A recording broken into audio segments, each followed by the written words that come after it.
In today's video, I'm going to teach you how to create list box in Microsoft Access. By the end, you'll have a simple filter form with a list box that opens a form or report showing only the records you want. Start by opening Microsoft Access. Before you build anything, make sure the form or report you plan to filter already exists and is bound to a table or a query. That connection is important because filtering only works when there's real data behind the object. Create a new filter form by going to the Create tab and choosing Blank Form. Immediately save it with a clear, meaningful name so you can find it later. Now switch the form to Design View so you can add controls and configure their properties. On the Form Design Tools ribbon, confirm that Use Control Wizards is turned on.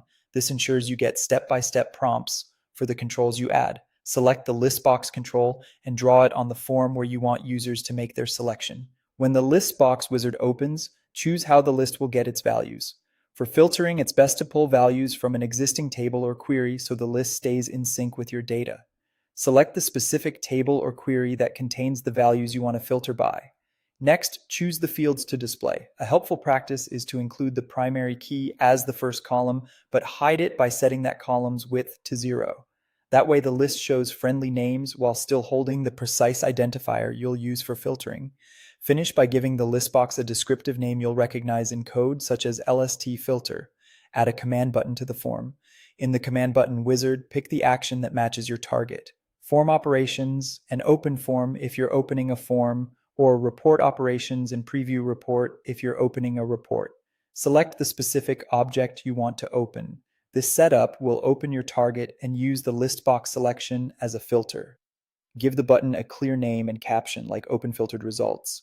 To refine the behavior, right-click the command button and open Properties. On the Event tab, set on Click to Event Procedure and click the Build button to open the VBA editor. Add code that builds a where condition using the list box's bound key.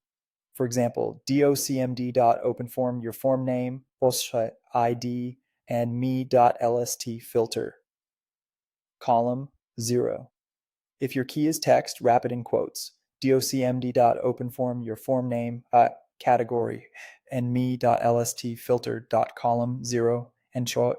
Save your code in the form, switch to form view, and test. Select a value in the list, click your button, and confirm the results match your selection. If something looks off, check the list box's bound column and column widths, then try again.